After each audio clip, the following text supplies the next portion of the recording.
Hi, everyone. I did my presentation on Chapter 13, Macro System Interventions, and my name is Drew Holland. So an overview of what I'm going to be talking about, I have a little introduction. I'm going to get into practice-based minority research, the proposed research agenda, mental health care reform, multicultural training, and recommendations that the author Charles Ridley gives.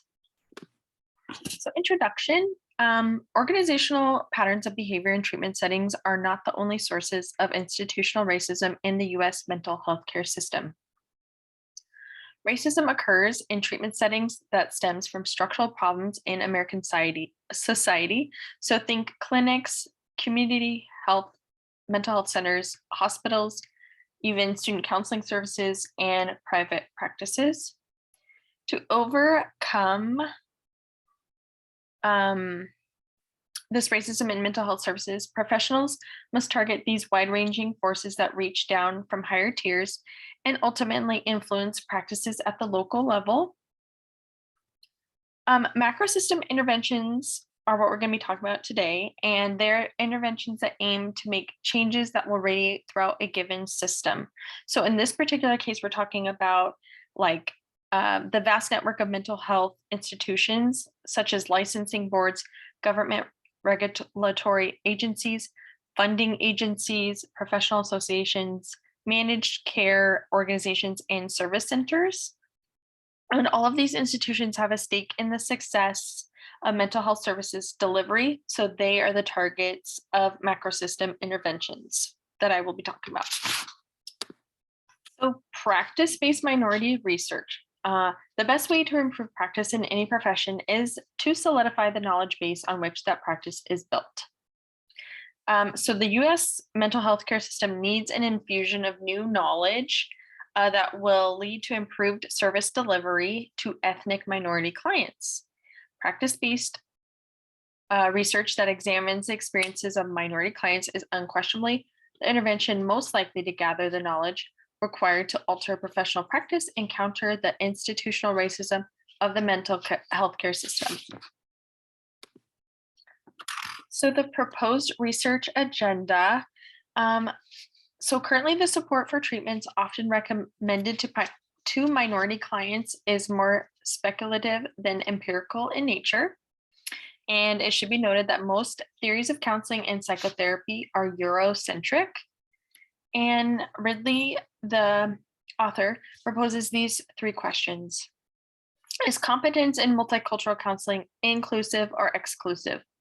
Do multiculturally competent counselors use culture-specific or cultural generalized interventions?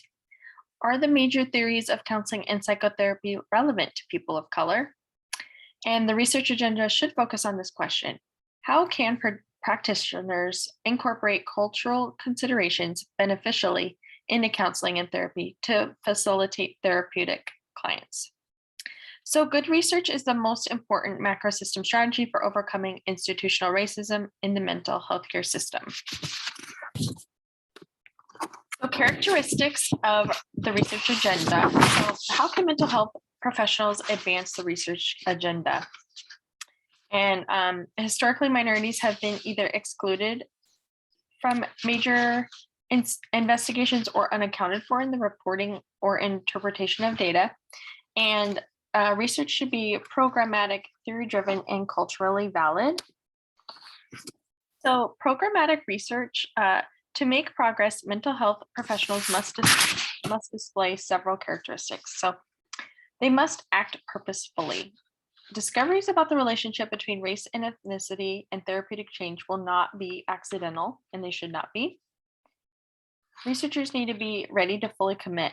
I like this quote from the book. So being involved in ethnic research has taught us that research is very difficult to conduct, and many researchers have not been exposed or trained to deal with these difficulties. So researchers should have a plan in place. They should address their research questions, but also be prepared to endure lengthy investigations over time. And lastly, moving the agenda forward requires funding. Major funding agencies must support the agenda in order for it to be successful. Theory-driven research. So unfortunately, little of the scholarship devoted to multicultural counseling has included theory-driven research. We can no longer afford to conduct research that is not theory-driven.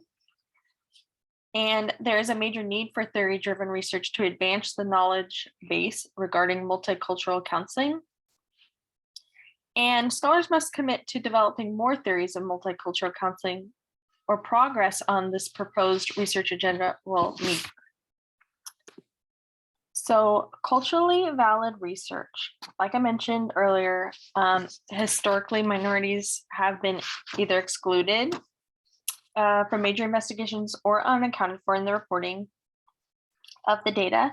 And because much of the psychological research is not based on ethnic minority populations, it is actually unclear whether a particular theory or principle is applicable.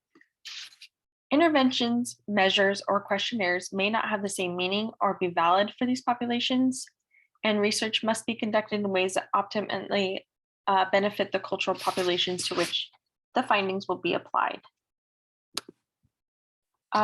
So recommendations that the author gives. So we need to use a wide range of research methodologies. So research questions should dictate methodology, and personal biases should not restrict the choice of research methods. We need to engage minority communities in research. So researchers need the cooperation of the members of minority communities and to build rapport with participants through the research process. We need to consider culture in all aspects and phases of research. So research must account for culture in all the critical phases of the research process. We need to conduct effectiveness studies on specific populations using empirically supported treatments, conduct efficacy studies on specific populations, and create a practice research network.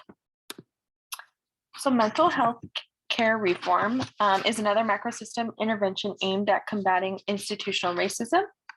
Layers of deeply entrenched policies tied to political and economic